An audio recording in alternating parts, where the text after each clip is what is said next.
అత్తగారికి తిరుపతమ్మ అంటే కోపం కాదు, తిరుపతమ్మ అంటే బాధ కాదు, తిరుపతమ్మతోటి కయ్యానికి దిగవే అని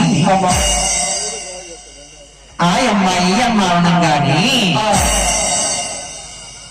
ఆ తల్లి కష్టాలు పడే రోజు ఆసన్నమైందని రాతకు మొదలైంది కానీ అమ్మవారి రూపానికి కాదు. ఎప్పుడైనా అమ్మవారి మనయందుని రూపము మనందుని అమ్మవారి శక్తి మనందునే ఉండింది. అలాంటి మార్గంలో అత్తయ్యా అత్తయ్యా అత్తయ్యా ఏంటత్తయ్యా ఇంటి పని నాక ఇంటి సుఖభోగాలు నీ మేనకోడలక నేను తట్టుకోలేనత్తయ్యా. ఎందుకంటే సుఖభోగాలు నీ కోడలికి నేను కోడలు కాదా, నేను కోడలి కాదా, నేను కోడలి కాదా?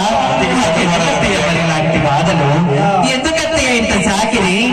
తిరుపతమ్మ పని చేస్తేనే నేను కూడా పని చేస్తాను, లేకపోతే నేను ఇంటి అంతన కూర్చుంటానని రామ రామ శ్రీరామ రామ రామ రామ పట్టాభి రామ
రోజులు విడిసిపోతా ఉంటా ఉన్నాయి.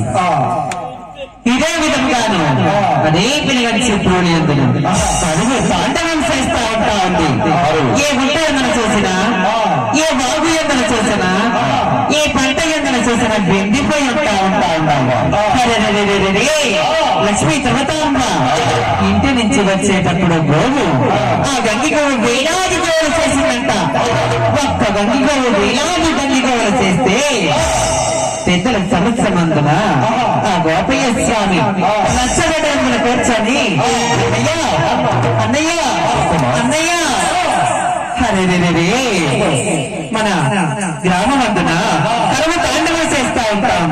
మన గంగి గోవులన్నీ ఆహారానికి అల్లాడిపోతా ఉంటా ఉన్నాయి. నీరు లేదు, తిను సక్రమంగాను గడ్డి లేదు, వెండిన మేత లేదు. అడవికి పైన వెళదామని పతమ బట్టిగాన ప్రోత్సాహి పెద్దల సమావేశమందున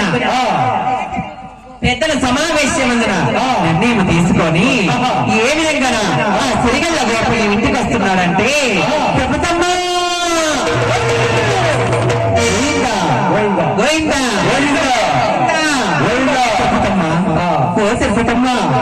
కరువు కాటిల్లుతా ఉంటా ఉంది.